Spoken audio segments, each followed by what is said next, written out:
Assalamualaikum warahmatullahi wabarakatuh. Bismillahirrahmanirrahim. Alhamdulillahi rabbil alamin. Wassalatu wassalamu ala rasulih al-karim wa ala alihi wa ashabihi wa man tabi'ahum bi ihsanin ila yaumiddin. Thumma amma ba'd. Kita melanjutkan bacaan kita dari Risalah Hajatil Ummah lil Manhajis Salafi, kebutuhan umat terhadap manhaj salaf. Dan ini kita akan masuk pada as'ilah, yaitu pertanyaan-pertanyaan dan jawaban dari Syekh Al-Allamah Shalih bin Fauzan Al-Fauzan hafizahullahu ta'ala.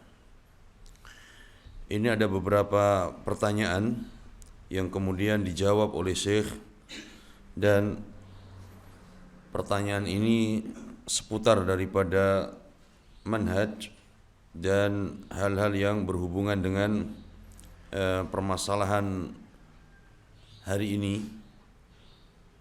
Yang pertama, soal pertanyaannya, ana ummu maridah وقد خرج ابني للجهاد ولست راضية عنه. Aku seorang ibu yang sedang sakit. وقد خرج ابني للجهاد, dan anakku sedang keluar berjihad. ولست راضية عنه, dan aku sebenarnya tidak ridha ketika anakku keluar untuk berjihad. Wa ad'u alaihi wa ala man gharrara bibni, maka aku mendoakan keburukan untuk anakku dan untuk orang-orang yang gharrara itu yang menipunya atau yang memprovokasinya, yang memberikan iming-iming kepada anakku. Karena banyak para dai-dai yang mengiming-imingi tentang jihad, tentang surga, tentang bidadari, tapi dai itu sendiri tidak turun, tidak pergi berjihad. Ini banyak para provokator dalam masalah jihad. Fahal ana athimatun bi fi'li dzalik? Apakah aku berdosa ketika mendoakan keburukan untuk anakku dan untuk mereka yang yang provokator tadi? Wa jazakumullahu khairan. Al-jawab, kata beliau jawabannya, la tad'i alaih, jangan engkau doakan putramu dengan keburukan. Walakin id'i Allah jalla wa ala an yahdiyah, tapi doakanlah dia agar Allah jalla wa ala memberikan hidayah kepadanya. Wa an yaruddahu saliman, dan doakanlah agar Allah mengembalikannya dengan selamat. Wa an yubassirahu bit tariqis sahih, dan doakanlah agar Allah memberikan hidayah kepadanya, menunjukkan jalan yang sahih kepadanya. Wa huwa akhta'a bila syak. Naam, anakmu salah. Walakin alaiki du'a lahu bil hidayah was salamati was salah. Tetapi kewajibanmu adalah mendoakan kebaikan untuk putramu agar Allah memberikan hidayah, keselamatan dan kebaikan kepadanya. Waqad gharrara bihi wa bighairihi du'atus su'. Naam, para dai-dai yang menyesatkan itu telah menipu banyak orang dan telah memprovokasi banyak orang. Alladzina yajujjuna bi abna'il muslimin wa hum jalisuna fi buyutihim. Para dai-dai sesat tadi, para provokator itu, mereka telah mendorong anak-anak kaum muslimin, telah mengeluarkan anak-anak kaum muslimin untuk keluar pergi berjihad. Wahum jalisuna fi buyutihim, sedangkan dia duduk santai bersenang-senang di rumah. Ini banyak, ya. Antum melihat, anak kasih contoh, siapa mereka? Naam, Yusuf Al-Qaradawi. Dengan semangatnya memprovokasi, ya, anak-anak kaum muslimin untuk pergi berjihad. Tapi Yusuf Qaradawi dan anak-anaknya duduk santai di rumah.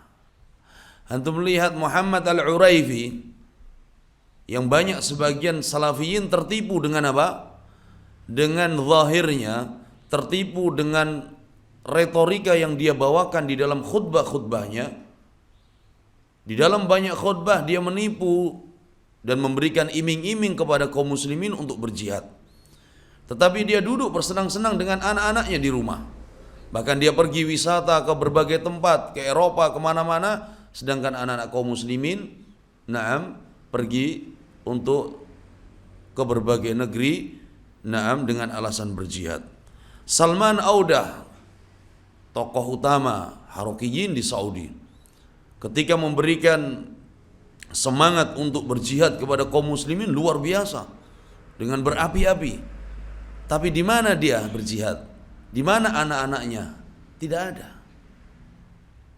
Mereka begitu mudah ketika mengompor-ngompori kaum muslimin untuk berjihad, tetapi mereka dan keluarganya bersenang-senang di rumah. Ini banyak. Ini yang disebut dengan apa? Disebut dengan khawarij qa'adiyah. Khawarij yang duduk di rumah atau cukup berfatwa atau cukup memprovokasi umat, tidak ikut turun membawa senjata, dan ini lebih berbahaya. Sehingga para ulama katakan khawarij qa'adiyah ini akhbathul khawarij, khawarij yang paling busuk.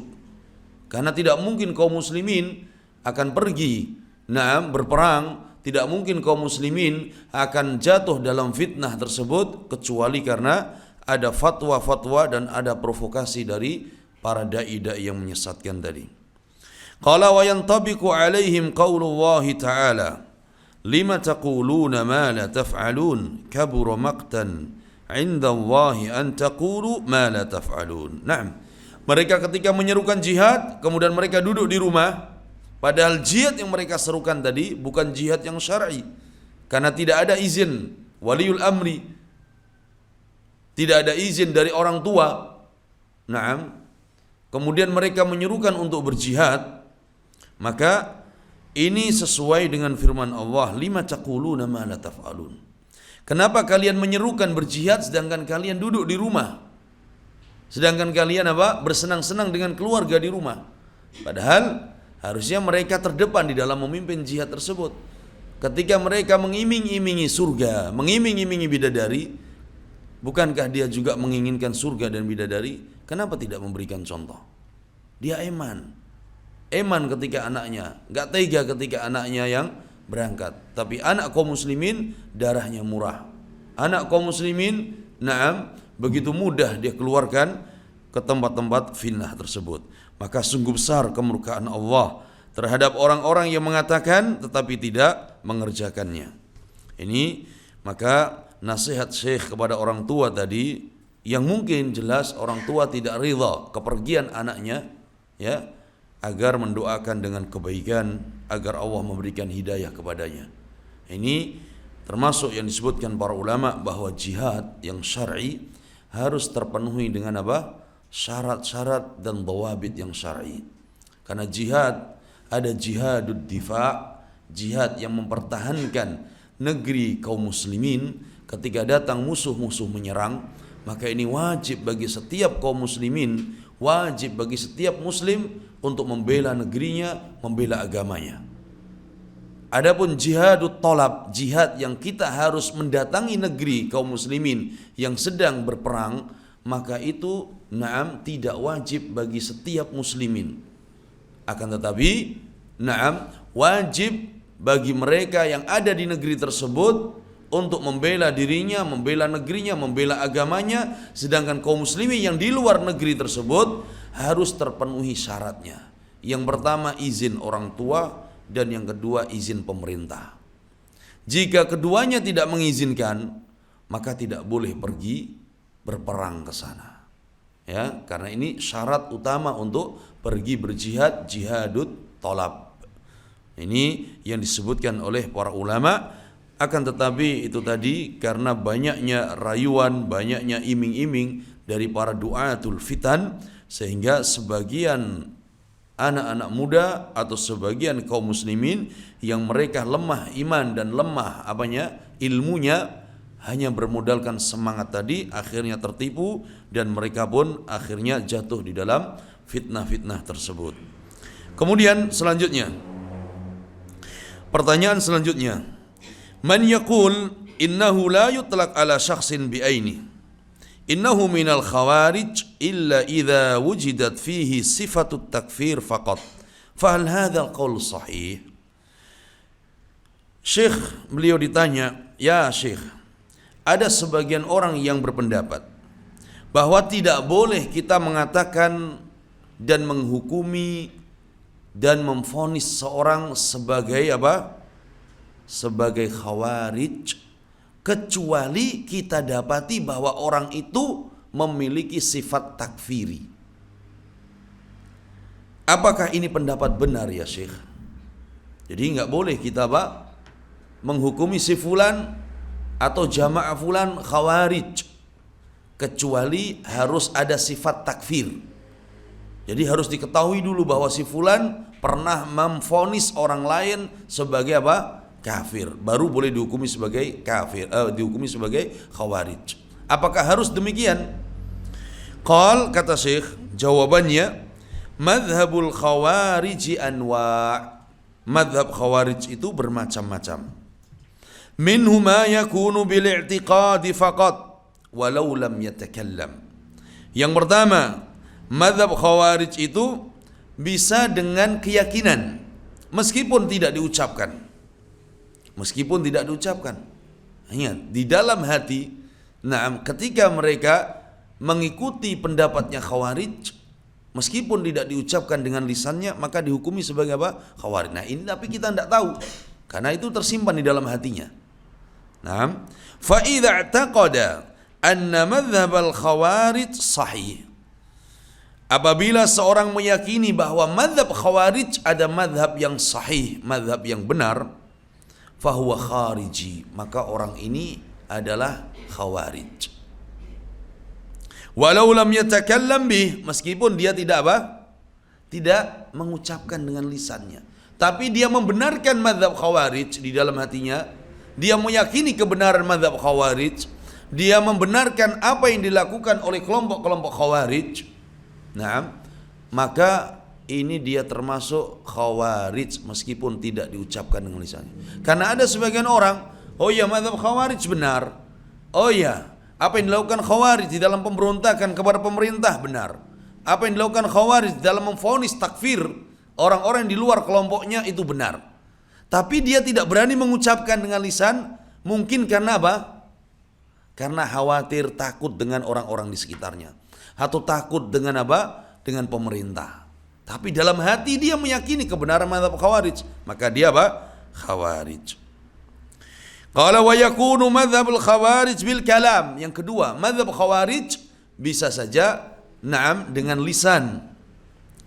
Wal hathu 'ala al khuruj wal hathi 'ala al khuruj 'ala wulati al umur.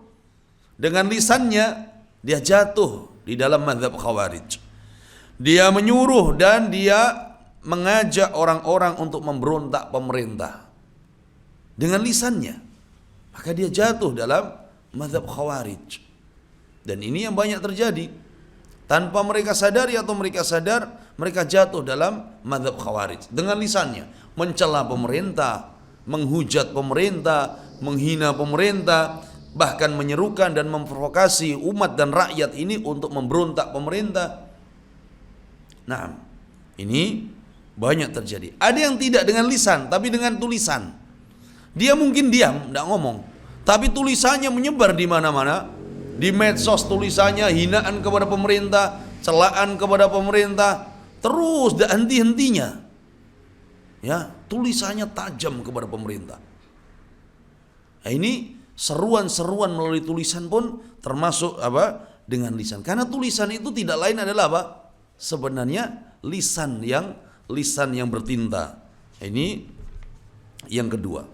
Yang ketiga, wa yakunu fi takfiril usah minal muslimin alladzina salimu minasyirki wal kufri fayukaffiruhum bil ma'asi walau lam yahmil silah. Nah, mazhab khawarij adalah selanjutnya yang ketiga, dengan cara mengkafirkan pelaku maksiat dari kalangan kaum muslimin. Meskipun mereka tidak melakukan kesyirikan dan kekufuran, tapi dia melakukan dosa-dosa besar. Takfir murtakibil kabair. Nah, ini mereka dikafirkan. Ketika ada pelaku dosa besar dikafirkan, maka ini mazhab Khawarij. Walau lam yahmil silah, meskipun dia tidak membawa senjata untuk memerangi kaum muslimin.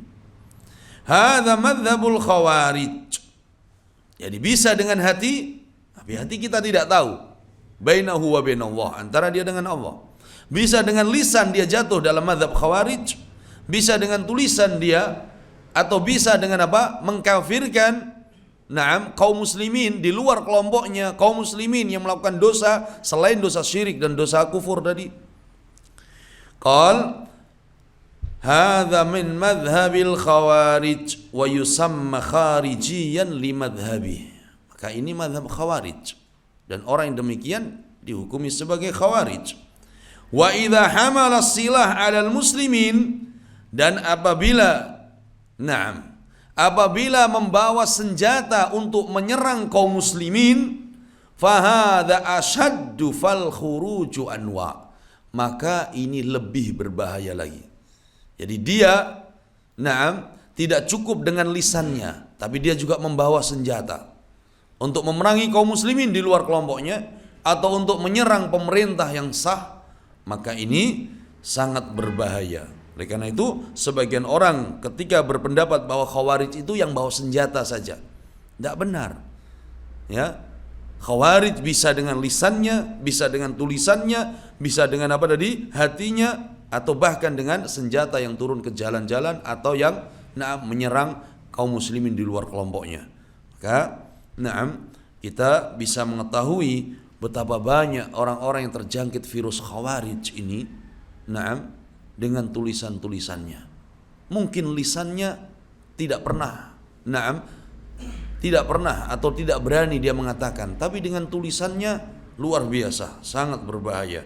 Maka ini yang disebutkan oleh Syekh. Kemudian yang ketiga, pertanyaan yang ketiga, nuridu taujihan liman yuftuna asy-syabab bidh-dhahabi ila al-bilad allati fiha fitanun. Wahai Syekh, kami mohon nasihat bimbingan bagi orang-orang yang menfatwakan para pemuda agar pergi menuju negeri-negeri yang sedang berkecamuk di dalamnya fitnah-fitnah.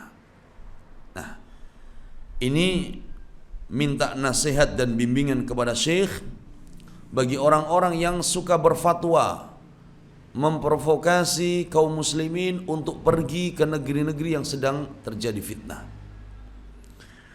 Al-jawab, kata Syekh, al-fatwa al-'amah laha jihatun ma'rufah.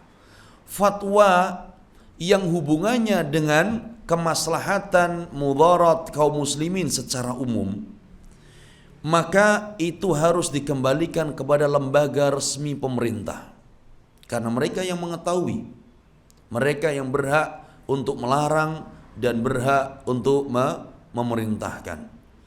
Dikembalikan kepada lembaga resmi pemerintah, min ahlil ilmi wa ahlil istiqamah, yang di dalamnya terdapat orang-orang yang memiliki ilmu dan mereka orang-orang yang ahlul istiqamah.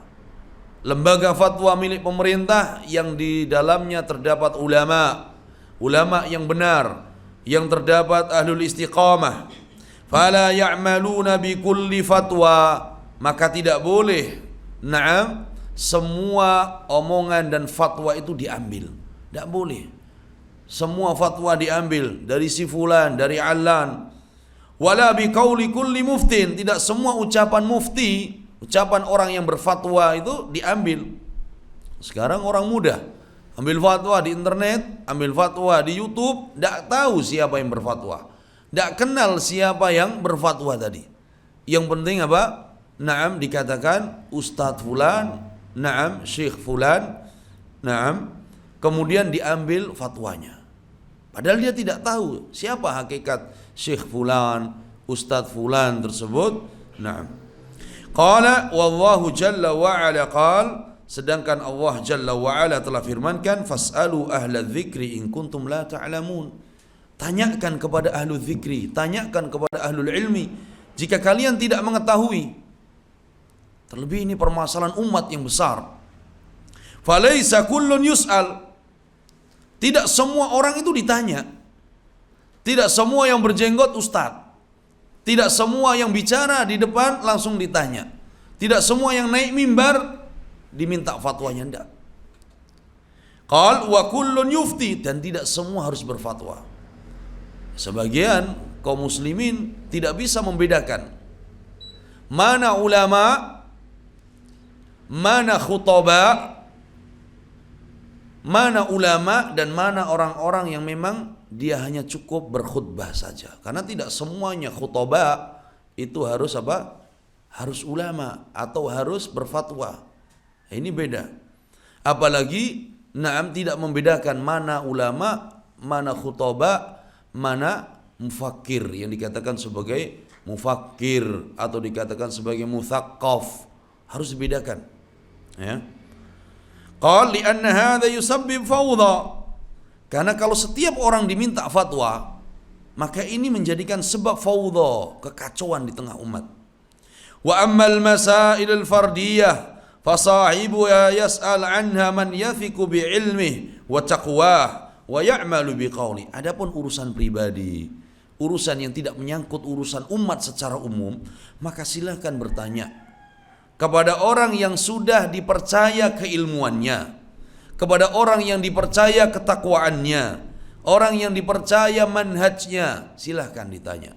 Urusan pribadi, urusan rumah tangga, urusan ibadah dia, urusan muamalahnya, silahkan, fadhal. Kemudian karena dia sudah percaya akan keilmuan, ketakwaannya, istiqamahnya, maka silahkan diambil fatwanya. Ya. Qala ta'ala, walau radduhu ila rasuli wa ila ulil amri minhum la'alimahu alladhina yastanbitunahu minhum. Kalau seandainya dikembalikan, mereka yang mengembalikan kepada Rasul, kepada ulil amri, kepada para penguasa di antara mereka, niscaya akan mengetahui istimbat yang mereka ambil. Ya, permasalahan keamanan, permasalahan kekalahan, kemenangan, kekacauan yang terjadi di negeri kaum muslimin, ini permasalahan yang besar, harus dikembalikan kepada ulama, kepada lembaga resmi, agar kita bisa mengetahui sikap yang sebenarnya bagaimana. Fasu'alu ghairu haula min ittiba'i syaitan. Ketika permasalahan umat secara umum, dan ini permasalahan besar, tidak dikembalikan kepada ulama-ulama dan tidak dikembalikan kepada lembaga resmi pemerintah tersebut, maka ini berarti telah mengikuti jalannya syaitan. Nah, ini sangat berbahaya. Kemudian yang keempat, soal halil jihad fardu ainin yalzamu man fil biladil islamiyah kal biladil lati fiha hurub ka Suria wa ghairiha.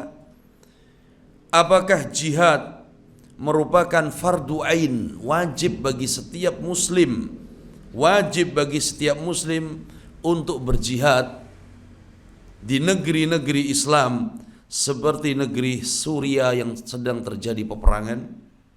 Kata Syekh, al-jihad la budda min isti'dad. Jihad itu harus dengan persiapan matang. Wala budda an yakuna al-jihad bi'izni waliyil amri.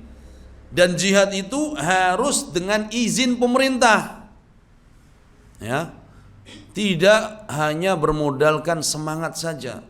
Nih, harus ada persiapan, harus ada izin pemerintah, wa tartibu waliyil amri, dan jihad itu adalah urusannya pemerintah. Wa da'wa ilaihi min waliyil amri wa qiyadati waliyil amri lah. Kita serukan, kita sampaikan kepada pemerintah, kita ajak pemerintah untuk menegakkan jihad. Nasihatkan.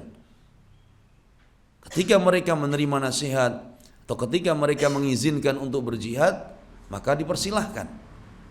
Tapi ketika mereka tidak mengizinkan, maka tidak boleh melanggar, tidak boleh kemudian membantah, kemudian pergi ke tempat-tempat atau ke negeri-negeri yang sedang terjadi peperangan dengan alasan untuk berjihad dan membela kaum muslimin. Kenapa? Apa yang terjadi sekarang di Suriah? Ketika sebagian kaum muslimin memaksakan untuk pergi ke sana tanpa izin pemerintah, sedangkan mereka pun tidak memiliki persiapan untuk berjihad.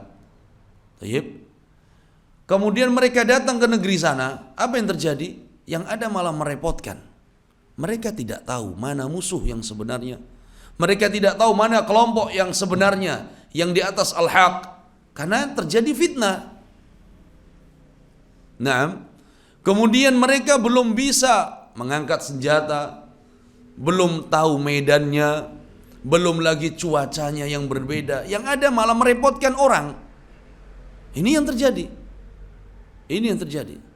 Karena tidak ada persiapan.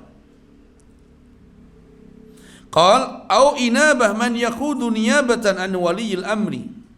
Jihad itu boleh diganti oleh orang-orang atau lembaga yang ditunjuk resmi oleh pemerintah. Mungkin pemerintah tidak pergi, tapi pemerintah telah mengizinkan, pemerintah telah menunjuk satu lembaga resmi untuk memimpin jihad. Itu ada izin dari pemerintah. Tahta raya min wali amrin muslimin. Jihad itu di bawah komando bendera pemimpin kaum muslimin. La budda min hada. Hada huwal jihad. Ini jihad yang sebenarnya. Nah, kalau semua kelompok mengaku berjihad, semua membawa bendera masing-masing, semua membawa lembaga masing-masing, membawa syiar, slogan masing-masing untuk berjihad, yang akhirnya nanti mereka rebutan. Dan ini terjadi. Qala ammal fawdha wa kullun yujahid. Adapun kekacauan yang terjadi, semua mengaku berjihad, wa kullun yadhhabu huna wa hunak, dan semua pergi ke negeri sana ke negeri sini, bidun iltizam li ahkamil jihadis sahihah, tanpa mengikuti hukum-hukum di dalam jihad yang sahihah, fahadha laisa jihadan, maka ini bukan jihad. Hadha fawdha, ini kekacauan, wa hadha yadurru akthar mimma yanfa', maka ini akan merugikan lebih banyak daripada memberikan manfaat. Darahnya akan tumpah sia-sia, nyawanya akan hilang sia-sia. Karena jihadnya tidak ada persiapan, jihadnya tidak ada komando dari pemimpin dan dari penguasa negeri kaum muslimin. Akhirnya yang terjadi adalah fitnah dan fawdha, kekacauan, sehingga madharatnya lebih besar daripada manfaatnya. Makanya Syekh ketika disebutkan contoh pun Syekh tidak menganjurkan sama sekali. Karena semuanya harus kembali kepada izin waliyul amri dan di bawah komando pemerintah. Kemudian selanjutnya, soal nuridu min fadilatikum athabakumullah an tad'u li ikhwanikum as-salafiyyin fi Dammaj bil Yaman bin nasri ala a'daihim. Wahai Syekh, kami mohon kepadamu, mudah-mudahan Allah memberikan pahala yang besar untukmu, agar engkau mendoakan bagi saudara-saudara kami salafiyin yang ada di Dammaj, di negeri Yaman. Bin nasri ala a'daihim, agar Allah memberikan kemenangan dan pertolongan untuk mereka. Ini pada saat berkecamuk perang di negeri Yaman pada saat itu. Awal-awal terjadinya peperangan, antara Houthi Syiah Rafidhah yang ada di negeri Yaman yang menyerang kaum muslimin salafiyin yang ada di kampung Dammaj di Yaman sana. Maka kata beliau, nas'alullah an yansurul Islam wal muslimin fi kulli makan. Kita memohon kepada Allah agar Allah menolong Islam dan muslimin di mana saja. Wa an yansural madhlumina minal muslimin, dan agar Allah menolong kaum muslimin yang terzalimi. Wa an yufarrija hammal mahmumin minal muslimin, agar Allah memberikan kelapangan, memberikan jalan keluar dari kesedihan, dari kesusahan kaum muslimin. Wa karbal makrubin, dan Allah menghilangkan kesedihan dan kesusahan kaum muslimin. Nas'aluhu subhanahu wa ta'ala an yansura ahla Dammaj wa yufarrija kurbatahum. Mudah-mudahan Allah menolong para penduduk Dammaj dan Allah memberikan kelapangan dan kemudahan bagi mereka. Wa an yansurahum ala a'daihim, dan mudah-mudahan Allah menolong mereka atas musuh-musuh mereka. Wa an yu'izzal Islam wal muslimina fi kulli makan. Mudah-mudahan Allah memenangkan Islam dan muslimin di mana saja. Ini doa beliau ketika terjadi peperangan antara Houthi Syiah Rafidhah menyerang Salafiyin ahli sunnah, para penduduk Dammaj. Dan para ulama waktu itu mereka menfatwakan tentang jihad di negeri Yaman dengan syarat izin waliul amri. Apa bedanya yang terjadi di Suriah dengan Dammaj? Yang terjadi di Suriah diawali dengan fawdha dan fitan, diawali dengan fitnah. Fitnah apa? Fitnah pemberontakan. Yang awalnya mereka bukan untuk berjihad, tapi fitnah pemberontakan. Fitnah ingin menggulingkan penguasa yang itu didukung oleh jamaah-jamaah hizbiyah dari Ikhwanul Muslimin, kemudian kelompok-kelompok sempalan sekuler yang tidak setuju dengan pemerintah, yang akhirnya fitnah tersebut berujung pada pertumpahan darah. Bashar al-Assad atau Bashar al-Kalb ini memang akidahnya akidah Alawiyah Nusairiyah.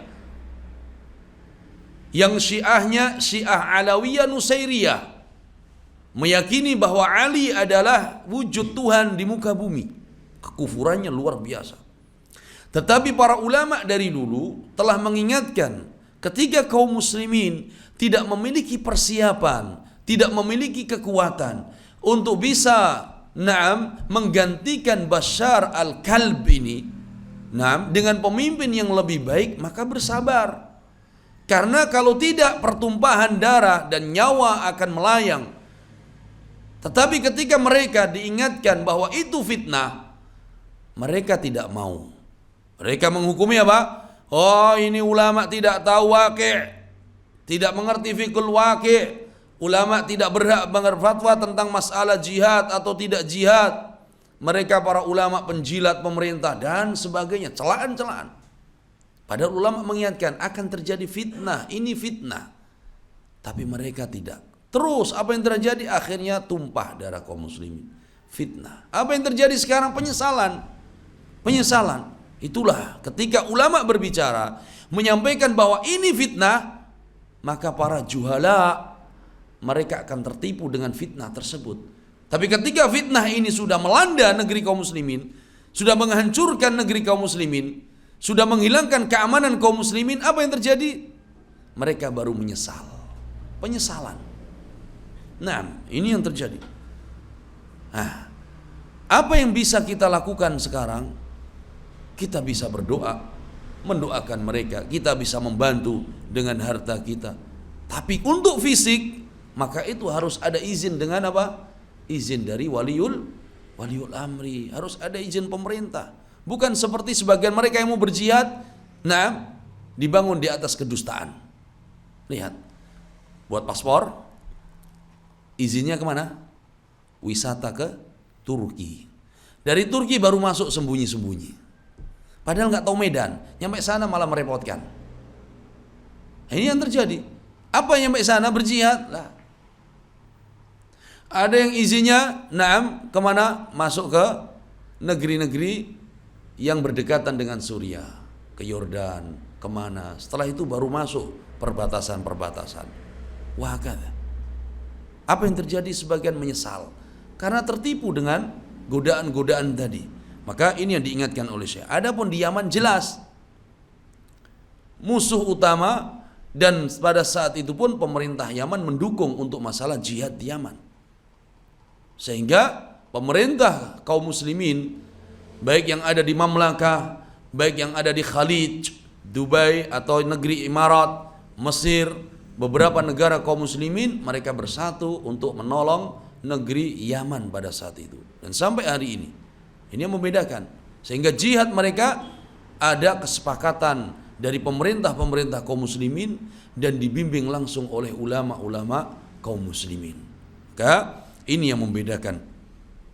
Kemudian selanjutnya soal al-ba'du yaqul, sebagian mengatakan inna salafiyyin laisa indahum illa tauhid fahum la yatakallamuna la fil jihad wala fis siyasah wala yahtammuna bi umuril muslimin wa masyakilihim fil alam fakaifa naruddu alaihim wa jazakumullahu khairan. Nah, ini banyak ya yang terjadi, banyak yang kita dengar syubhat ini. Sebagian mengatakan sesungguhnya salafiyin ahli sunnah mereka tidak ada kerjaan kecuali hanya tauhid, tauhid, tauhid. Mereka tidak punya bahan lagi kecuali tauhid, tauhid, tauhid. Fahum la yatakallamuna fil jihad, mereka tidak pernah bicara tentang hukum jihad katanya. Wala fis siyasah, tidak pernah berbicara tentang politik katanya. Wala yahtammuna bi umuril muslimin wa masyakilihim fil alam. Salafiyin tidak pernah membicarakan dan tidak pernah memberikan perhatian terhadap kaum muslimin dan apa yang terjadi di negeri-negeri kaum muslimin. Tidak ada perhatiannya kepada permasalahan kaum muslimin. Fa kaifa naruddu alaihim, bagaimana kita menjawab syubhat ini? Al-jawab, kata Syekh, at-tauhid wal asl. Tauhid itu pondasi pokok utama. Idza saluhat tauhid wal aqidatu saluhat baqiyatul umur. Kalau tauhidnya benar, kalau tauhidnya sahih, kalau tauhidnya itu lurus, maka akan benar semuanya urusannya. Kalau tauhid seorang akidahnya benar, maka akan benar semua urusannya setelah itu. Karena ini pondasi.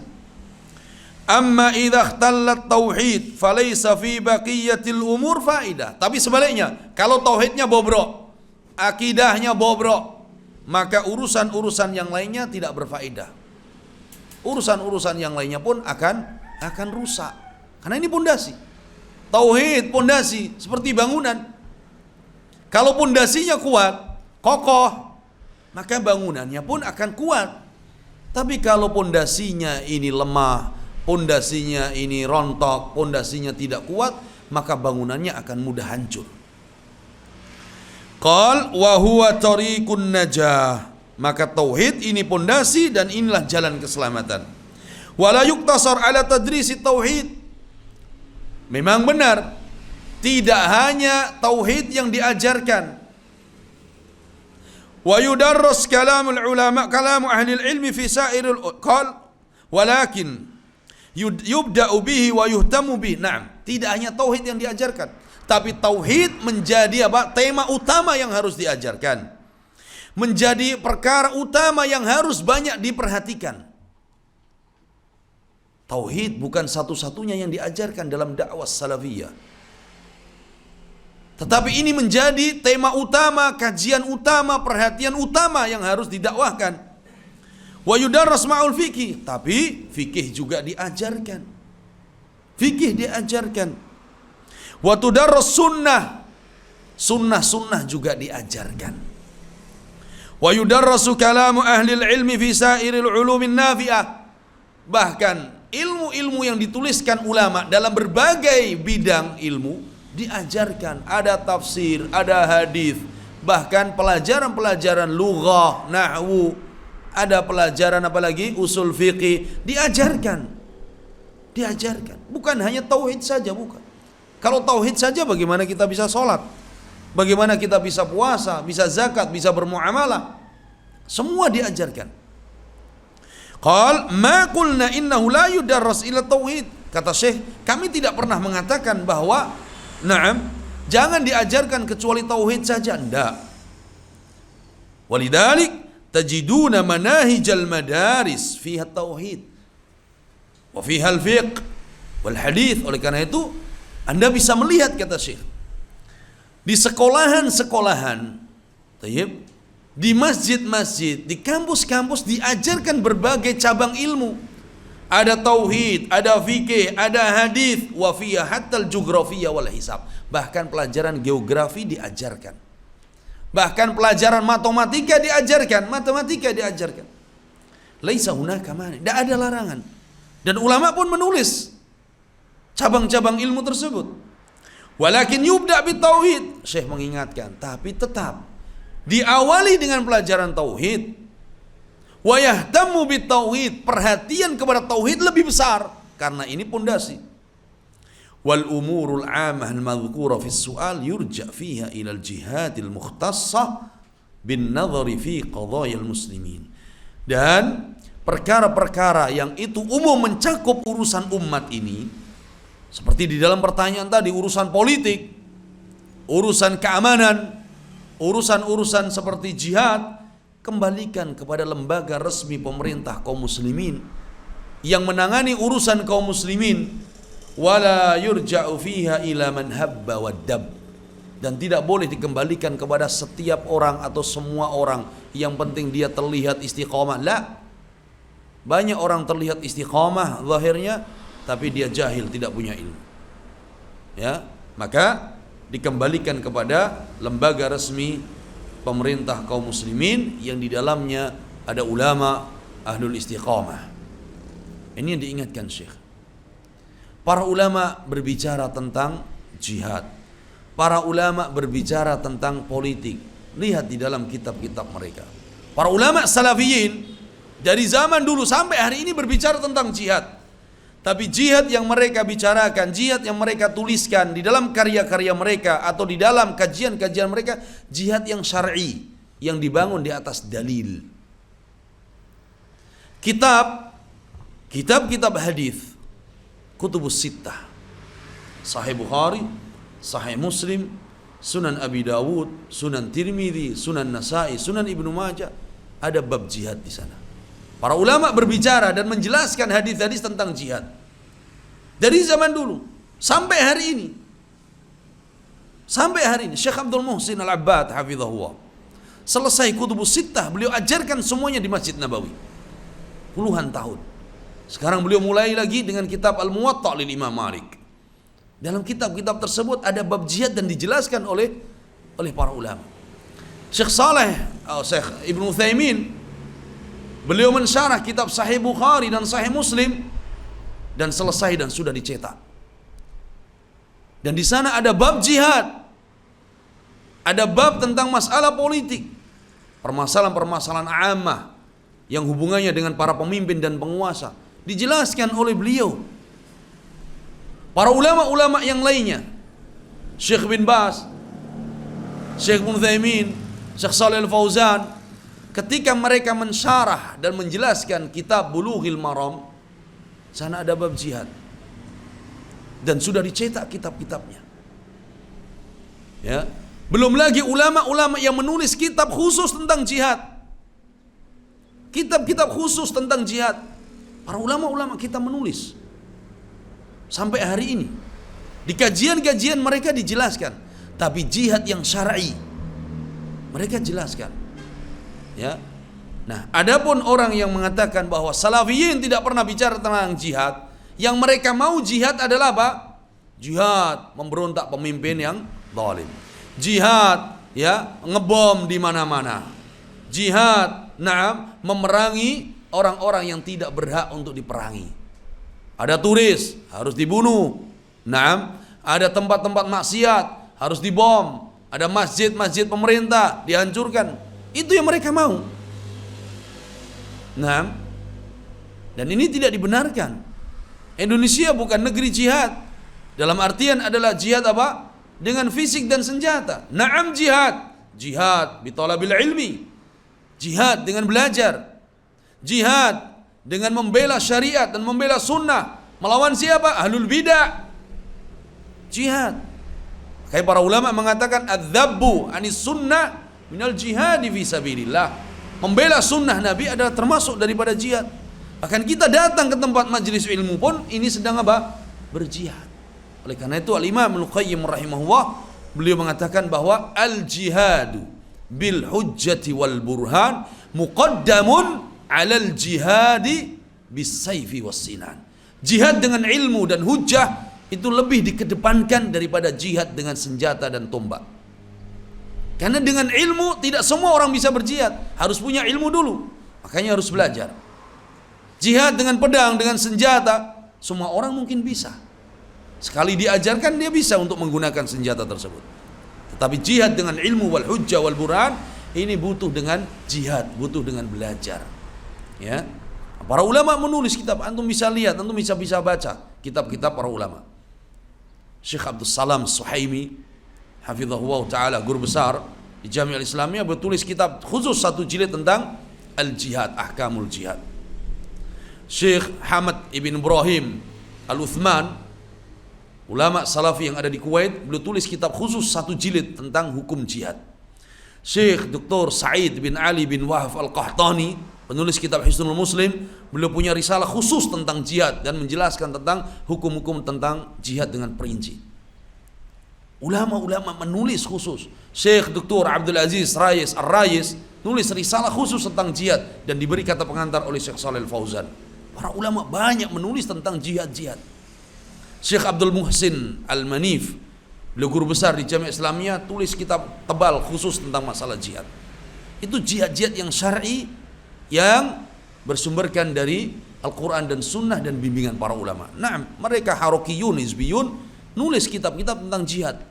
Tapi jihad yang mereka mau adalah jihad-jihad yang fawdha tadi, jihad-jihad yang tidak dibawa bimbingan para ulama tadi. Taib.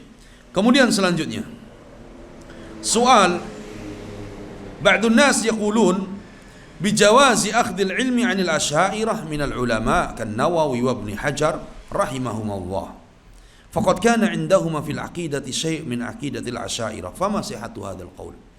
Ada yang bertanya, ya Syekh, sebagian orang mengatakan boleh mengambil ilmu dari asy'ariyah, dari orang yang na'am berakidahkan asy'ariyah. Asy'ariyah minal ulama. Kan Nawawi wa Ibnu Hajar rahimahumullah, seperti Imam Nawawi dan Imam Ibnu Hajar. Faqad kana 'indahuma fil aqidah syai' min aqidatil asy'ariyah. Keduanya, Imam Nawawi dan Imam Ibnu Hajar, memiliki sedikit kesamaan di dalam akidah asy'ariyah. Fama sihhatu hadzal qaul? Apakah perkataan ini benar? Ini nanti ada istilah apa? Ambil baiknya, buang buruknya. Nah, apa jawab Syekh? Yu'khadul ilmu sahih wa yutrakul khata wa yutajannabul khata. Ambil ilmu yang benar dari siapa? Imam Nawawi dan Imam Ibnu Hajar. Tinggalkan yang salah dari mereka. Jauhi kesalahan mereka. Karena kita yakin bahwa keduanya tidak apa? Tidak maksum. Keduanya tidak maksum. Taib. Ambil yang sahih, yang benar dari keduanya. Ingat, dari siapa? Imam Nawawi dan Imam Ibnu Hajar. Karena keduanya ulama, keduanya imam. Adapun ada kesalahan, ketergelinciran atau sebagian takwil sifat yang datang dari An-Nawawi dan Ibnu Hajar sama dengan takwilannya Asy'ariyah, maka tinggalkan. Ya, jangan difahami bahwa kalau gitu boleh dong ngambil mempelajari kitabnya Sayyid Qutb, ambil baik buang buruknya. La abadan, jauh baina sama wa sumur. Imam Ibnu Hajar, Imam Nawawi, imam ahli hadis yang hidupnya habis untuk mendakwahkan hadis, mendakwahkan ilmu. Tapi ketika ada tergelinciran, mudah-mudahan dengan ilmu yang begitu banyak yang beliau dakwahkan bisa menghapuskan kesalahannya tadi. Tapi Sayyid Qutb alim bukan, ulama bukan, ahlul ilmi bukan. Tayyib. Kemudian bicara tentang ilmu yang akhirnya banyak merusak daripada memperbaiki. Ini tidak bisa disamakan.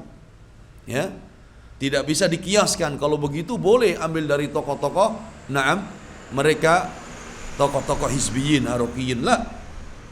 Fal alim idza kana indahu ilmun wa ifadah, walakin indahu ba'd al-akhta'. Alim di sini mereka yang benar-benar istiqamah di atas ilmu dan sunnah. Apabila mereka memiliki ilmu dan memiliki faedah ilmu, tapi ada sedikit kesalahan dari mereka, fayukhad minhul ilm an-nafi' wa yutrakul khata'. Maka ambil ilmu yang bermanfaatnya, kesalahannya tinggalkan. Tapi ingat tadi, Syekh katakan apa? Fal alim, bukan fal jahil, bukan fal hizbi, bukan. Tapi fal alim, ulama yang jelas ahlul ilmi, ketika tergelincir ada kesalahan, maka tinggalkan kesalahannya dan ambil ilmu yang bermanfaat darinya. Itu alim yang sebenarnya. Ya. Wan Nawawi wa Ibnu Hajar rahimahumullah muhadditsan wa laysa minal asy'ariyah. Syekh Shalih Fauzan katakan, Imam Nawawi dan Imam Ibnu Hajar kedua-duanya adalah ulama ahli hadis. Nawawi muhaddits ahli hadis. Kitab-kitab hadis seperti Sahih Bukhari disarah oleh Imam Nawawi, tapi tidak sampai selesai. Sahih Muslim disarah oleh Nawawi dari awal sampai akhir. Al-Minhaj, Syarh Sahih Muslim Ibn al-Hajjaj lil Imam Nawawi sampai selesai. Kitab-kitab hadis yang lainnya disarah oleh Imam Nawawi. Imam Nawawi punya kitab khusus dalam ilmu hadis. Beliau tulis dari Mukhtasar Ibnu Salah, Muqaddimah Ibnu Salah, At-Taqrib wa Taysir li Sunanil Bashirin Nadhir. Kemudian disarah oleh Al-Imam As-Suyuti. Imam As-Suyuti menjadi 2 jilid tebal dengan judul Tadribur Rawi fi Syarh Taqribin Nawawi. Muhaddits Imam Nawawi rahimahullah. Tetapi para ulama katakan kefakihan Nawawi dalam ilmu fikih dan mazhab Syafi'i lebih masyhur daripada apa? Dalam masalah hadis. Sehingga Imam Nawawi lebih dikenal sebagai apa? Faqih, ulama fikih. Lebih dikenal daripada ulama dalam bidang hadisnya.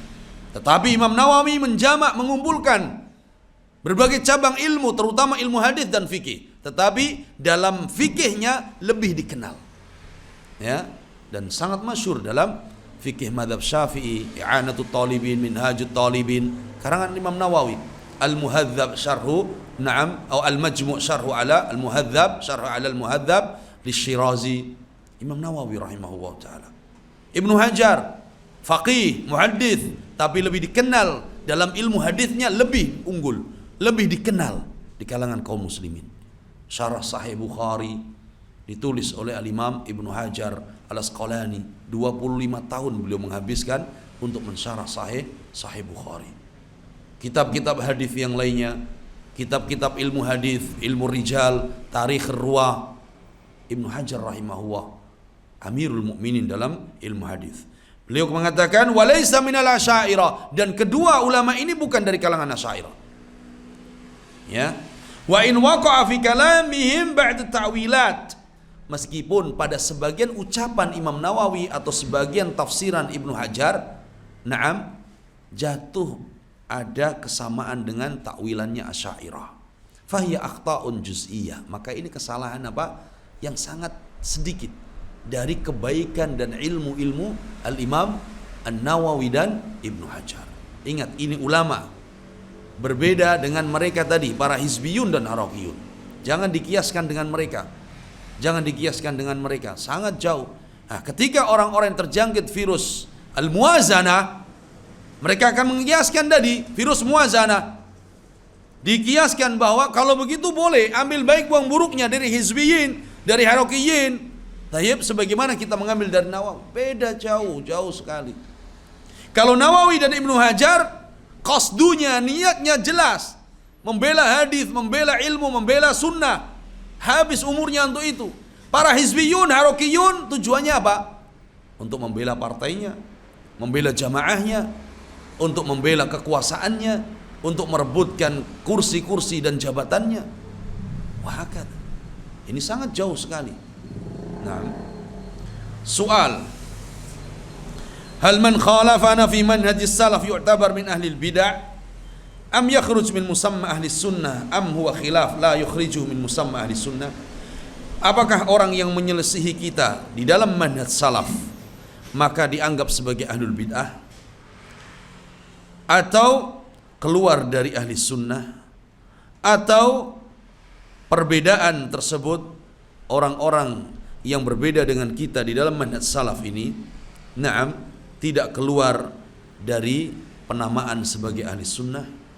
Al-jawab, man khalafa madhhab as-salaf falaysa huwa min ahli sunnati wal jamaah. Tegas beliau. Lalu katakan, siapa saja yang menyelisih mazhab salaf, manhaj salaf, maka dia bukan dari ahli sunnah. Bal minal khalaf, tapi ini dari khalaf, dari kalangan orang-orang yang menyimpang tadi. Wa yadkhulu fil ladzina ja'u min ba'dihim fala yakunu ala madhhabis salaf illa man iltazama bi madhhabis salaf wa saru alaih. Ya, termasuk khalaf adalah orang-orang yang datang setelah salaf. Orang-orang mutaakhirin tetap dikatakan khalaf ketika mereka menyelisih madhab salaf. Fala yakunu ala madhhabis salaf, maka tidaklah dikatakan seorang berada di atas manhaj salaf illa man iltazama bi madhhabis salaf, kecuali dia benar-benar iltizam, konsisten dengan madhab salaf, wasara alaih, dan berjalan di atas manhaj salaf. Wa man khalafahu falaysa ala manhajis salaf, maka barang siapa yang menyelisihinya, menyelisih manhaj salaf, maka bukan dari manhaj salaf. Wa yakunu dhalaluhu bihasabi mukhalafati, maka kesesatannya sesuai dengan penyimpangannya. Nah, ini orang yang menyelisih manhaj salaf, ingat, bukan yang menyelisihi kita. Beda nggak? Orang yang menyelisih manhaj salaf, maka bukan dari ahli sunnah. Tapi orang yang menyelisihi kita belum tentu apa? Bukan dari, atau bukan keluar dari mazhab salaf. Bisa jadi menyelisih kita karena dia ada pegangan dari siapa? Dari ulama yang lainnya yang kita belum tahu. Tapi sama-sama di atas manhaj salaf. Ini membedakan. Kadang orang berbeda dengan kita. Padahal dia sama diikut bimbingan ulama. Ada mazhabnya, ada salafnya, ada fatwanya ulama. Tapi berbeda dengan kita. Maka tidak mudah kita kemudian mengeluarkan dia dari dari sunnah, dari salaf. Makanya ulama mengatakan bahwa ikhraju ar-rajuli minas sunnah syadid. Mengeluarkan orang dari sunnah, dari salaf itu, ini berat. Harus benar-benar kita melihat, harus benar-benar kita membangun di atas hujah, baru bisa dikatakan dia keluar dari salaf. Maka orang yang menyelisihi mazhab salaf, maka dia bukan dari ahli sunnah. Tapi orang yang menyelisih kita belum tentu dia keluar dari salaf. Karena dia punya bimbingan ulama juga yang sama-sama mereka adalah ulama salaf dan ahlul ilmi. Nah, ini yang terjadi pada sebagian mereka salafiyin, yang sama-sama satu manhaj dengan kita.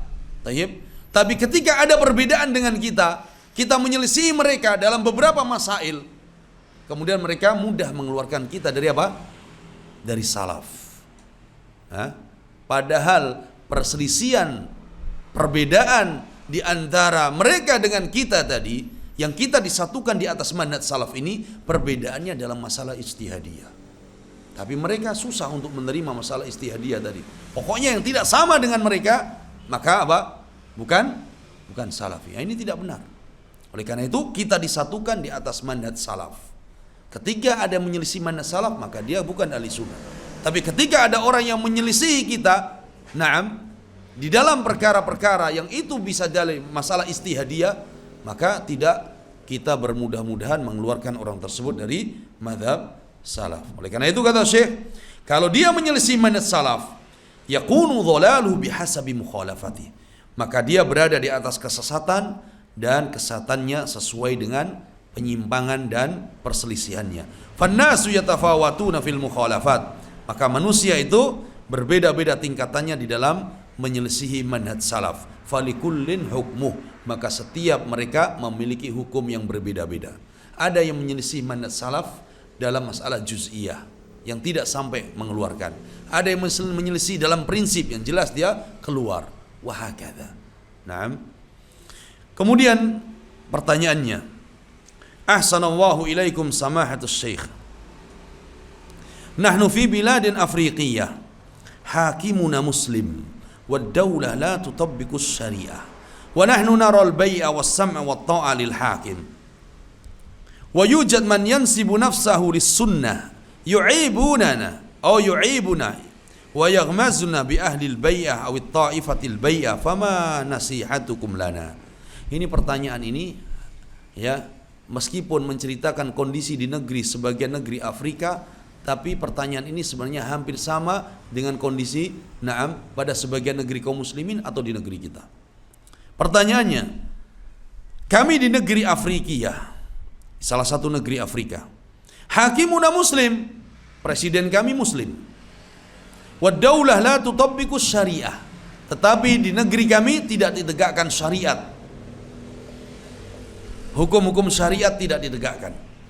Wa nahnu naral bai'a was sam'a wat ta'a lil hakim, tapi kami tetap membaiat, kami tetap mendengar dan patuh kepada presiden kami karena dia muslim. Wa yujad man yansibu nafsahu lis sunnah ya'ibuna wa yaghmazuna bi ahli al bai'a wat ta'ifal bai'ah. Tapi disayangkan ada sebagian orang yang mengaku ahli sunnah tapi kerjaannya adalah mencela kami, ya, atau menghina kami. Naam, dengan ungkapan-ungkapan hei ahlul bai'ah, hei kelompok baiat. Kalau orang sekarang bilang hei para penjilat, hei para orang-orang yang mencari muka. Wah kata. Fama nasihatukum lana, maka apa nasihatmu wahai? Ini orang ngaku di atas sunnah, tapi ternyata mencela orang-orang yang menegakkan sunnah, yaitu apa tadi? Sam'u wa ta'ah. Al-jawab, alaikum birtikabi akhafidh dhararain lidaf'i a'lahuma. Wasiat Syekh, hendaknya kalian mengambil jalan yang paling ringan di antara madharat-madharat yang ada. Falaysa bilazim anna al-balad yasiru kullu safiyan wa laysa fi akhta. Tidak harus negeri itu benar-benar murni menegakkan syariat keseluruhan tanpa ada kesalahan. Ya, pasti ada ditegakkan syariat di negeri tersebut. Kumandang azan, kumandang iqamah, tempat-tempat markas untuk belajar Islam ada di negeri tersebut. Sebagian hukum Islam ditegakkan dalam perkara mirath, dalam perkara pernikahan, dalam perkara yang lainnya ditegakkan, talak dan yang lainnya. Ada hukum Islam dalam zakat ditegakkan. Tapi tidak harus semuanya harus tegak dulu baru dikatakan hukum apa? Negara Islam. Ini diingatkan oleh Syekh. Walakin tukhadul umur tayyibah. Maka ambil perkara yang baik itu. Ikuti perkara yang baik yang dilakukan oleh pemerintah. Wa tajtanibul umur ghairu tayyibah. Dan perkara-perkara maksiat, perkara-perkara yang menyelisihi syariat yang dilakukan pemerintah maka tinggalkan. Maka ini jelas manhaj kita bahwa ketika kita sam'u wa ta'ah kepada pemimpin, kepada pemerintah dalam perkara yang ma'ruf, adapun perkara maksiat yang menyelisih syariat maka kita tidak mendengar dan patuh dalam perkara itu, tapi tetap kita membaiat pemerintah. Qal wa yurtakab akhafud dhararain dafi a'lahuma ma'a muwasalatin nasiha wad da'wah li wulatil umur. Tetap kita sam'u wa ta'ah dalam perkara yang ma'ruf, dan terus memberikan nasihat dan dakwahi para pemimpin dan penguasa. Memberikan nasihat. Ketika kita bisa datang menghadap pemimpin dan penguasa memberikan nasihat maka lebih baik. Karena ini yang dicontohkan oleh Nabi SAW. Tidak bisa maka dengan surat, tidak bisa dengan telepon, tidak bisa dengan apa? Doakan mereka. Doakan mereka agar Allah memberikan hidayah dan taufik kepada mereka. Dan ini membabin nasihat. Kemudian Syekh memberikan wasiat, wala taltafidu lil lamazi wal alqabil munaffirah minal mukhalifina minkum. Kata Syekh, jangan engkau berpaling, jangan engkau dengarkan celaan-celaan dan hinaan serta gelar-gelar yang buruk tadi dari orang-orang yang menyelisihimu. Jangan didengarkan. Orang mau mencela kita, ala murjiah, ya, murjiah ini penjilat penguasa ini cari muka di penguasa ini. Maka jangan didengarkan omongan mereka. Ya, jangan menjadikan gelar-gelar yang buruk tersebut kemudian kita mundur di dalam berpegang kepada sunnah ini. Ini diingatkan oleh Syekh hafizahullah ta'ala. Dan ini hampir sama kejadian di Afrika, di berbagai negeri kaum muslimin, hampir sama dengan kejadian di negeri kita. Ketika kita menyerukan dakwah kepada sam'u wa ta'ah, celaan muncul di mana-mana. Celaan muncul di mana-mana. Makanya Syekh Sulaiman Ar-Ruhaili hafizahullah mengingatkan, jangan kalian pernah malu untuk mendakwakan sam'u wa ta'ah. karena ini adalah dakwah Nabi sallallahu alaihi wasallam. Kemudian selanjutnya, soal, nasma'u katsiran anna as-salafiyyata aqsamun wa anwa'.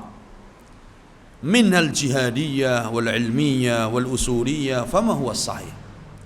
Wahai Syekh, kami banyak mendengar bahwa salafiyah itu berbagai macam dan kelompok.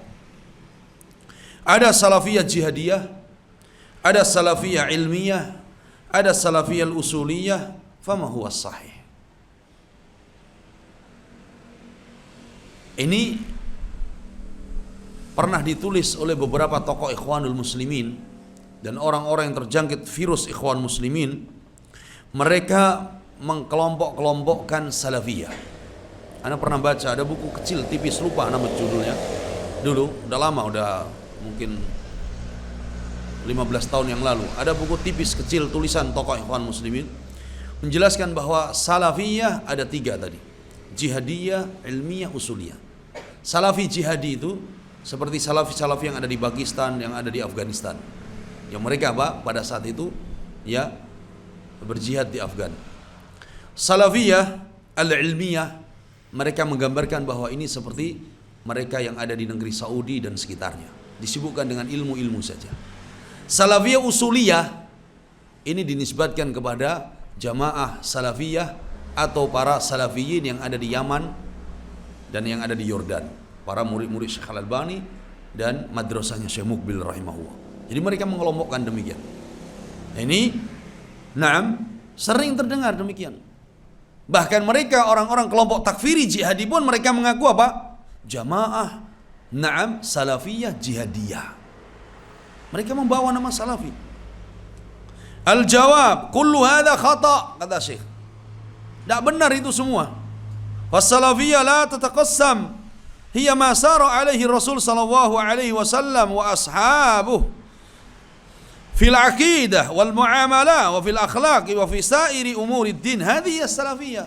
Salafiyah tidak berkelompok-kelompok seperti tadi, bergolongan-golongan yang apa? Salafiyah jihadiyah, salafiyah ilmiah, usuliyah, tidak. Tapi salafiyah adalah mereka yang mengikuti jalannya Rasul, mengikuti apa yang dibawa oleh para sahabat di dalam akidah, di dalam muamalah, dalam akhlak, dalam segala urusan agama ini. Termasuk di dalamnya ada jihad, termasuk di dalamnya ada ilmu, termasuk di dalamnya ada masalah usuliyah. Salafiyah yang sebenarnya mencakup semuanya. Bukan hanya jihad saja, ilmu tidak punya.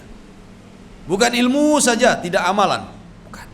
Salafiyah mencakup semua apa yang dibawa oleh Nabi, dibawa oleh para sahabat dalam perkara akidah, muamalah, akhlak dan perkara-perkara urusan agama. Hadhihi salafiyah, ini salafiyah yang sebenarnya. Amma hadhil asma' al-usuliyah wa ma asbah dzalik, fa hadha tahtaju ila an-nazar. Adapun nama-nama tadi ini butuh untuk dikoreksi ulang. Tidak benar. Fama kana minha muwafiqan limadhhabi salaf yuqadu bih, wa ma kana mukhalifan limanhajis salaf yutrak. Maka jamaah-jamaah tadi kalau memang benar ada, maka itu tidak benar menisbatkan kepada salaf, tapi hanya ihtimam kepada salah satu permasalahan agama. Maka apabila ada kelompok yang sesuai dengan manhaj salaf, di dalam seluruh perkara tadi, maka diambil, berarti dia kelompok salaf. Tidak harus dia memakai nama jamaah salafiyah, ilmiyah, jihadiyah digabung semua, tidak juga. Ketika manhajnya manhaj salaf, akidahnya akidah salaf, ibadahnya ibadah salaf, maka ambil dan ikuti. Ya, ketika mereka menyelisihi namanya salafiyah, tapi ternyata akidahnya bukan akidah salaf, ibadahnya bukan ibadah salaf, menyelisih salaf, maka tinggalkan. Famanhajus salaf wal mizan wa huwal miqyas lima alaihin nas. Maka manhaj salaf itu sebagai timbangan, sebagai barometer. Apa yang terjadi di tengah-tengah manusia. Jadi ketika kita ingin melihat manusia, timbangannya manhaj salaf, bukan timbangannya dunia. Lianna Allah amarna bittiba'ihim wal iqtida'i bihim was sayri 'ala manhajihim. Karena Allah perintahkan kita agar kita mengikuti manhaj salaf, mengikuti mereka, berjalan di atas manhaj mereka. fala yasuddanna anhu man zahada fihi wa tanaqqasa. Maka jangan sampai menjadikan kita berpindah dari manhaj salaf atau lemah di dalam berpegang kepada manhaj salaf dari ungkapan-ungkapan yang buruk tadi, dari perkara-perkara yang ingin merendahkan manhaj salaf ini. Jangan menjadikan kita futur di dalam berpegang kepada manhaj salaf. Kemudian kata beliau, kemudian pertanyaannya, halir raddu 'ala al-mukhalif lis-sunnah min usulil manhaj salafi haitsu nulahidu ta'n fi ulama'id da'wah bisababi rududihim 'ala ahli al-bidah. Apakah membantah orang-orang yang menyimpang dari manhaj salaf, dari manhaj sunnah ini, termasuk dari prinsip manhaj salaf? Jadikah apakah membantah ahlul bidah, membantah orang-orang yang menyimpang itu termasuk daripada prinsip manhaj salaf? Karena kami mendapati banyak celaan terhadap ulama dakwah, banyak celaan kepada ulama salaf karena mereka membantah ahlul bidah. Sekarang antum banyak dapatkan, ulama-ulama dicela karena mereka membantah ahlul bidah wal ahwa. Kerjaannya hanya membantah terus, kerjaannya hanya mencari kesalahan ahlul bidah. Enggak ada ulama salaf yang mencari kesalahan ahlul bidah. Yang ada ahlul bidah menampakkan kesalahan. Yang ada ahlul bidah menulis tentang kebobrokan manhaj dan akidah mereka, yang kemudian itu disebarkan sampai kepada para ulama. Yang dengan terang-terangan mereka mengumumkan bid'ah-bid'ah dan menyerukan kepada bid'ah, mereka sendiri yang menyerukan. Kalau seandainya itu bid'ah mereka lakukan di dalam rumah mereka, kesalahan mereka lakukan sembunyi-sembunyi, orang nggak ada tahu, ya ngapain kita bantah? Nggak perlu kita tajassus mencari-cari kesalahan.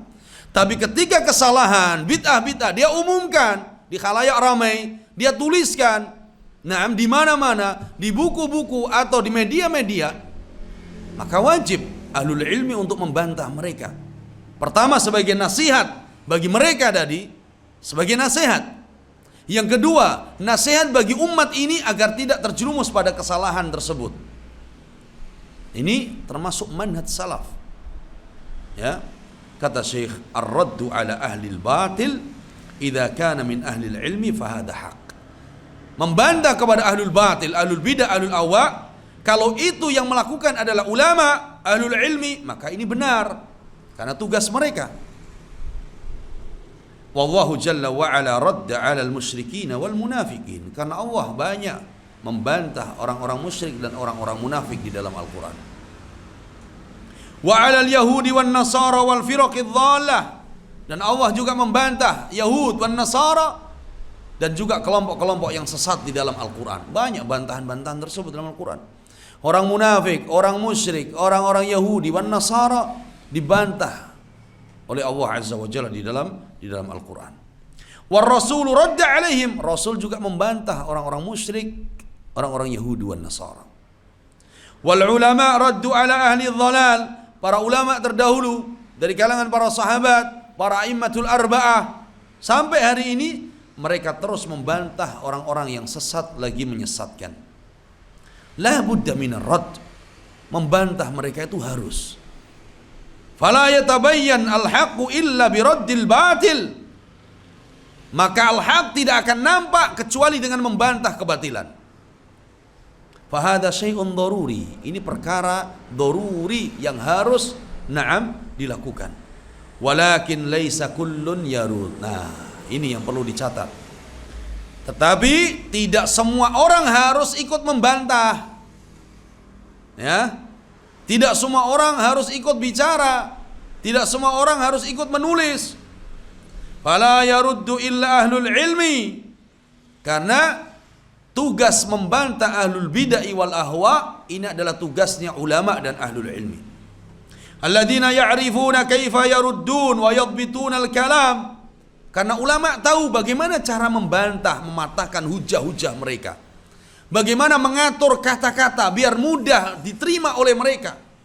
Tapi ketika bukan ahlul ilmi, bukan ulama, ngaji aja jarang, kemudian kayak singa di di mana? Di hutan, kemudian membantah dengan garang di media-media sosial, ya. kemudian tidak tahu bagaimana cara mematahkan hujah-hujah ahlul bidah, tidak tahu bagaimana mengatur ungkapan kata-kata yang keluar kata-kata kotor, kata-kata yang tidak bijak, maka ini tidak dibenarkan. Tidak dibenarkan. Lihat sekarang, Masya Allah, luar biasa, ya, sibuk untuk membantah ahlul bidah, sibuk untuk membantah para dai-dai yang menyimpang tersebut, melebihi para ustadz, melebihi para ahlul ilmi. Ustadz sekali bicara sudah selesai. Ini ndak, siang malam 24 jam terus, ya. Kapan belajarnya?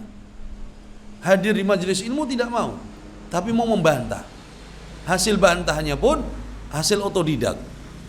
Tidak ada bimbingan ustadznya, tidak ada bimbingan para ulama. Ini yang banyak terjadi. Yang akhirnya apa? Bukan menjadi nasihat. Yang tadinya bantahan itu sebagai nasihat bagi mereka yang menyimpang dan nasihat bagi umat, berubah jadi saling hujat-hujatan, celaan-celaan, caci makian. Qal wa ammal muhatarat wa tu'un allati fasad baina sabawah. Syekh ternyata tahu yang terjadi di tengah-tengah para pemuda kaum muslimin. Adapun celaan, hinaan, cacian, makian yang terjadi di tengah-tengah para pemuda, wa bainal muntasibina lil ilmi fahada la yasluh bainal muslimin. Dan yang terjadi di antara sebagian orang yang menisbatkan kepada ilmu, maka ini tidak dibenarkan kalau yang digunakan adalah kata hujatan, yang digunakan adalah kata-kata yang tidak bijak di dalam apa? Di dalam membantah ahlul bidah tadi. Qal hadza tahrisun wasibab la yajuz. Ini celaan, tidak boleh. Walaysa haula min ahli ilmi, sedangkan mereka bukan ulama, bukan ahlul ilmi, bukan ustaz. Fa ahlul ilmi la yaf'aluna hadza, karena ulama tidak akan menggunakan senjata itu. Semua orang bisa kalau bantahnya dengan hujat, tidak perlu belajar. Tapi ulama bukan demikian. Ulama bukan demikian cara membantah mereka. Bal yajibul islah baina talabatil ilm. Nah, terjadilah tahris, terjadilah ada kerenggangan, keretakan di antara para pelajar penuntut ilmu. Maka wajib untuk apa? Islah. Wajib untuk saling berdamai.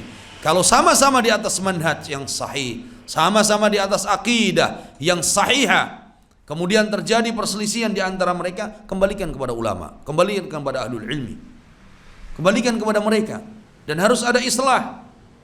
Wala yuzadu syarran, jangan ditambah keburukan semakin buruk, perpecahan semakin banyak.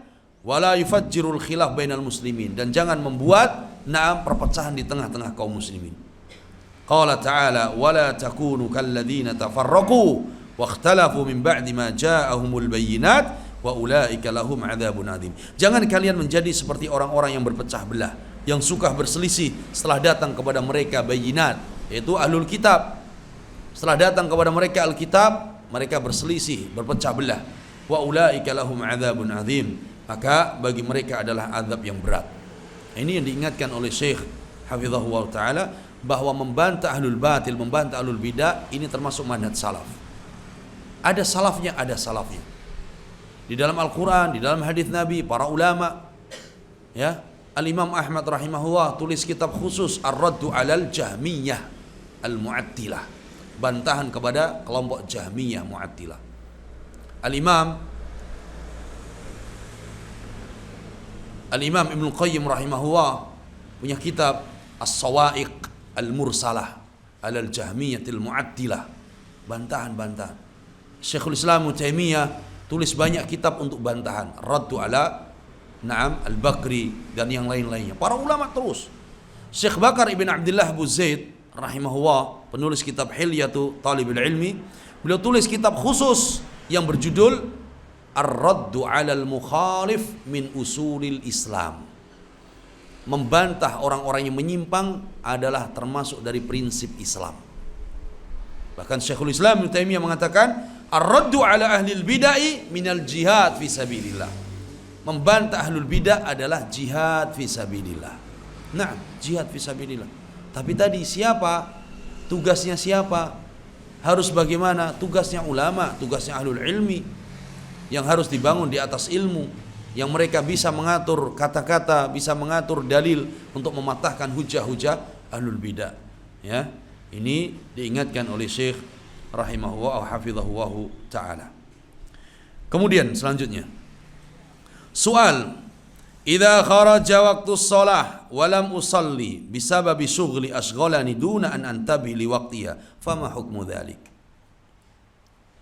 Ini Syekh ditanya, apabila kharaja waktu shalah, waktu salatnya sudah habis, walam usalli bisababi syughli ashghalani, apabila waktu salat sudah selesai dan aku disibukkan dengan pekerjaan belum salat, duna an antabih li waqtiha, tanpa mengetahui, tanpa memperhatikan waktu. Jadi sibuk pekerjaan, contoh salat zuhur atau salat asar. Yang biasa orang kerja apa?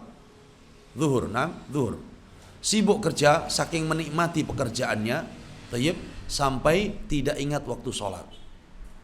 Sehingga apa? Sehingga lupa. Sadar-sadar waktu zuhur sudah habis, masuklah waktu asar. Fama hukmu dzalik? Bagaimana hukumnya? Al-jawab la budda minas shalah fi waqtiha. Maka jawabannya adalah dia harus salat pada waktunya. Salat pada waktunya. Waktu zuhur, ya waktu zuhur. Hukum asalnya demikian, salat pada waktunya. Ini yang disebutkan oleh Allah dalam Al-Qur'an, innas salata kanat 'alal mu'minina kitaban mauquta. Pada waktunya. Ketika datang waktu zuhur, maka dia salat waktu zuhur. Tidak boleh waktu asar, kecuali siapa?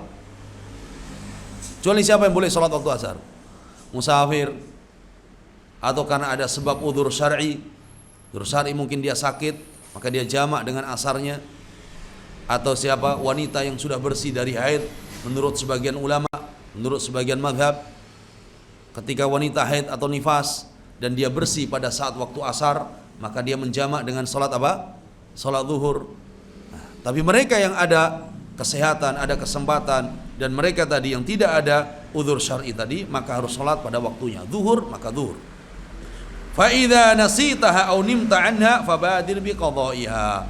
Tapi kalau memang engkau lupa benar-benar lupa, bisa tidak orang lupa salat zuhur? Ya, bisa. Bisa, karena dia apa? Dianggap belum zuhur. Ternyata sudah masuk asar, lupa waktu zuhur. Au nimta anha, atau engkau tertidur, tidak sempat sholat duhur, lelap tidur, atau lelap sholat asar, tidur siang sampai maghrib, padahal sudah pasang beker, sudah minta dibangunkin keluarganya, tapi saking lelapnya sudah tidak sadar. Qal fabadir biqadha'iha, maka segera mengqadha sholat tersebut. Kama qala sallallahu alaihi wasallam, man nasiya salatan falyusalli idza dzakaraha la kaffarata laha illa dzalik. Barang siapa yang lupa, dalam sebagian riwayat man nasiya wa man nama, sebagian riwayat man nama, siapa yang lupa dan siapa yang tertidur dari salatnya, maka hendaknya dia segera untuk salat idza dzakaraha, ketika dia ingat. La kaffarata laha illa dzalik, tidak ada kafarah kecuali harus dia melaksanakan salat. Jadi nggak ada kafarahnya orang lupa atau tertidur sholat duhur kemudian dia harus puasa 3 hari, tidak ada. Tapi kafarahnya cukup apa? Segera melaksanakan sholat. Wala tashtagil anis salah, dan jangan disibukkan dengan perkara dunia, pekerjaan, kemudian sampai lalai sholatnya. Lianna ra'sa malikas sholah, karena sesungguhnya modal utama manusia adalah sholatnya. Fala tashtagil anna bi ayyi syughlin, maka jangan dia disibukkan dengan pekerjaan-pekerjaan yang lain. Bal addiha fi waqtiha ma'al jamaah, tapi tunaikan sholat tersebut pada waktunya bersama jamaah. Wala tansyagil anha au tansaha, dan jangan engkau disibukkan dengan pekerjaan atau engkau sampai melalaikannya. Au taqul al waqtu wasi, atau engkau mengatakan waktunya masih apa? Masih panjang. Au ma asbah dzalik fala taftah ala nafsika babil kasal wat tahawun, maka jangan engkau membuka untuk dirimu pintu-pintu kemalasan dan pintu-pintu meremehkan salat. Wa takunu minal ladzina qala Allahu fihim fawailul lil musallin alladzina hum an salatihim sahun. Ini diingatkan oleh Syekh bahwa ketika kita sedang bekerja, kemudian masuk waktu salat, maka kita segera untuk melaksanakan salat, kemudian kita kembali kepada pekerjaan tersebut. Soal, ahsanallahu ilaikum. Ma sihhatu ma nusiba lil Imam An-Nawawi rahimahullah annahu qala manhajus salafi aslam wa manhajul khalafi ahkam wa alam. Apakah benar yang dinisbatkan kepada Imam Nawawi rahimahullah bahwa manhaj salaf ini adalah manhaj yang lebih selamat, manhaj salaf ini lebih bijak, manhaj salaf ini lebih apa? Dalam keilmuannya? Kata Syekh, lam ara hadzal kalam 'anin Nawawi wa qad qala hadza katsirun minan nas. Aku tidak dapatkan ini ungkapan Imam Nawawi. Aku belum dapatkan, kata Syekh, kalau ini adalah perkataan Imam Nawawi. Wa qad qala hadza katsirun minan nas. Naam, banyak orang yang mengatakan demikian, bahwa manhaj salaf itu, naam, manhaj salaf itu aslam, tapi sedangkan manhajnya khalaf itu lebih apa? Ahkam wa a'lam. Nah, banyak orang yang katakan demikian. Walakinnahu qaulun laisa bisahih, tapi ini adalah ungkapan yang tidak benar. Famanhajus salaf, yang sahih, yang benar adalah manhaj salaf itu lebih selamat, lebih dalam keilmuannya, lebih bijak.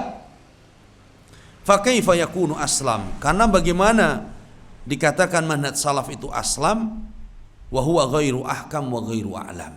Kemudian dikatakan manhaj salaf itu aslam tapi na'am tidak lebih apa? Bijak dan tidak lebih dalam keilmuannya. La takunu salama illa ma'al ilmi wal ihkam. Karena tidak mungkin na'am keselamatan itu kecuali dibangun berdasarkan ilmu dan kebijakan. Famadzhabus salaf a'lam wa ahkam wa aslam. Dan yang benar adalah manhaj salaf adalah manhaj yang a'lam wa ahkam wa aslam. Ini terkumpul pada manhaj salaf. Walil Imam Ibnu Rajab rahimahullah risalah fi hadzal mawdu' ismuha Fadlu ilmi salaf alal khalaf. Ini yang kita baca sebelumnya, risalah Ibnu Rajab Al-Hambali, fal turaja', maka silahkan na'am baca dan koreksi kitab beliau. Wa turaji' aidan muqaddimal Hamawiyah li Syekhul Islam Ibnu Taimiyah rahimahullah. Juga perhatikan dan baca kitab Hamawiyah li Syekhul Islam Ibnu Taimiyah rahimahullahu taala. Taib. Masih ada waktu? Kita baca. Na'am.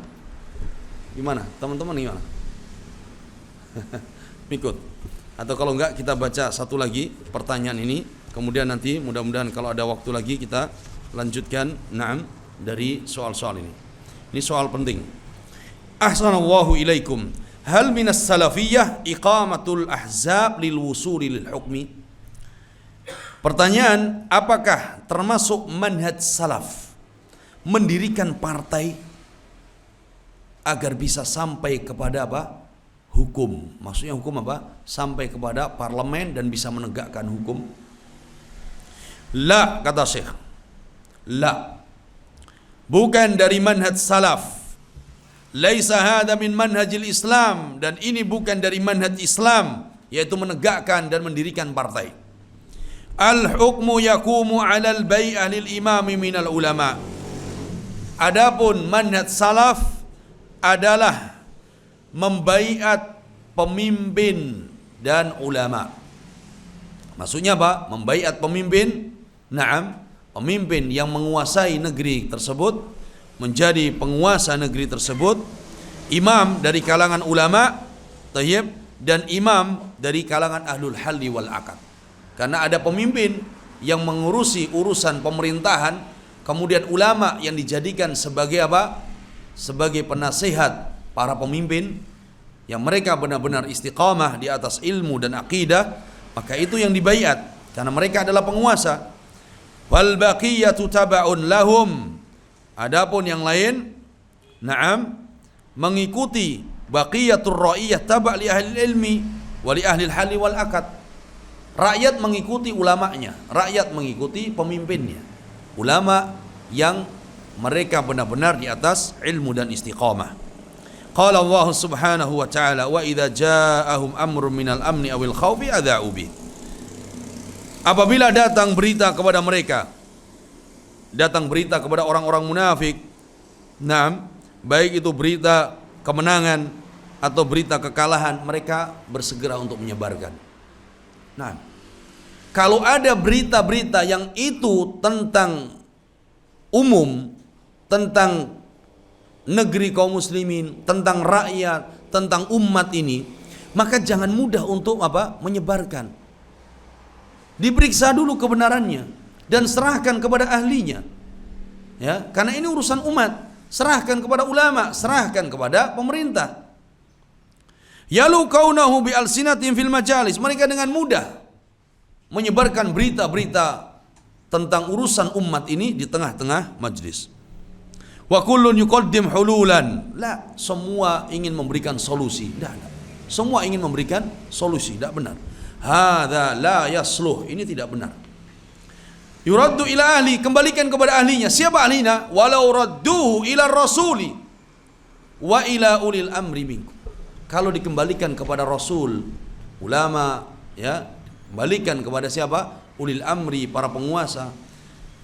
Ai ar-raddu ila rasuli fi hayatihi wa ba'da wafatihi, ar-raddu ila sunnatihi wa ila warathatir rasuli sallallahu alaihi wasallam wa humul ulama. Kembalikan kepada Rasul, kembalikan kepada hadisnya setelah beliau meninggal, kembalikan kepada pewarisnya. Siapa? Para ulama. Innal ulama warathatul anbiya. Sesungguhnya ulama adalah pewaris para nabi. Yuraddu ilaihim hadzal amr. Kembalikan urusan-urusan umat ini kepada mereka. Wa yuraddu ilal alimina bi umuris siyasah. Kembalikan kepada ahlinya dalam bidang politik. Wa umurul hukmi yuraddu ilaihim. Kembalikan urusan hukum-hukum itu kepada mereka. Yang urusan adalah urusan pemerintahan. Wala yuraddu ilal fawdha wa ilal ghawgha. Jangan dikembalikan kepada orang-orang yang kacau. Jangan dikembalikan kepada rakyat-rakyat jelata yang tidak memiliki ilmunya. Fal umurul muhimma allati tata'allaq bil ummah. Perkara-perkara dan urusan-urusan penting yang berkenaan tentang umat ini, wal masiru lil jami', dan urusan-urusan besar ini, urusan umat dan rakyat ini, yu'allaqu amruha bi ahlil halli wal aqd. Maka dikembalikan kepada para pemimpin dan penguasa. Ilar rasuli wa ila ulil amri minhum. Kembalikan kepada Rasul dan kembalikan kepada ulil amri di antara mereka. Wa hadhihi qaidatun fi kulli zamanin wa makan. Ini kaidah. Naam, kapanpun dan dimanapun. Bukan ketika melihat kerusakan, ketika melihat hal-hal yang tidak benar, kemudian mendirikan partai dengan alasan ingin memperbaiki, mendirikan partai dengan alasan ingin menegakkan hukum. Tapi lihat, sejarah membuktikan berapa banyak mereka yang dengan alasan menegakkan hukum, ingin memperbaiki negerinya, kemudian menegakkan dan mendirikan partai, kemudian ketika menang dan masuk parlemen, apa hasilnya? Mereka yang dirusak di dalamnya. Mereka yang tadinya mau memperbaiki, marah mereka yang mereka yang rusak. Mereka yang tadinya ingin memberikan perubahan, mereka yang dirubah. Ini terbukti banyak, bukan di satu negeri saja, berbagai negeri. Di negeri ini pun terjadi. Berapa banyak partai yang alasannya ingin memperbaiki, yang akhirnya mereka rusak dengan fitnah tersebut. Berapa banyak mereka masuk parlemen, ingin membuat perubahan, tapi ternyata ketika sudah dalam enak, ya, lupa dengan perubahan yang mereka inginkan tadi. Ikhwanul muslimin, ketika ikhwan muslimin berkuasa di parlemen dan yang menjadi presiden adalah ikhwan muslimin, yang awalnya bertujuan untuk menegakkan syariat, yang awalnya tujuan untuk membuat perubahan di negeri kaum muslimin dengan yang lebih baik, tapi ternyata ketika sampai menduduki parlemen, ternyata berbalik. Kami tidak ingin daulah al-islamiyah, tapi yang kami inginkan adalah daulah demokratiyah, dengan terang-terangan. Yang mereka ingin merubah, tidak, mereka yang malah membuat kerusakan di dalam. Ini terbukti, ya. Maka untuk memperbaiki hukum, untuk memperbaiki keadaan, tidaklah dengan cara mendirikan partai, apapun namanya, baik itu nama partai yang dinisbatkan kepada Islam, nisbatkan kepada dakwah, nisbatkan kepada salafiyah, maka itu bukan dari manhaj salaf. Bukan demikian manhaj salaf, ya. Wallahu alam. Mudah-mudahan ini bermanfaat. Insyaallah kita sambung lagi pada pertemuan-pertemuan yang lainnya, dan mudah-mudahan dari beberapa hal ini kita bisa mengambil faedah dan bisa kita menerapkan di dalam kehidupan kita, di dalam beribadah, di dalam bermuamalah, di dalam kita bersikap menghadapi fitnah-fitnah yang terjadi di tengah-tengah kaum muslimin, ya. Wallahu alam. Mudah-mudahan apa yang kita baca dari awal ini bermanfaat dan insyaallah na'am bisa menjadi pedoman bagi kita di dalam manhaj as-salaf as-salih. Hadza wallahu alam. Sallallahu ala nabiyyina Muhammad wa ala alihi wa sahbihi wa sallam. Walhamdulillahi rabbil alamin. Assalamualaikum warahmatullahi wabarakatuh.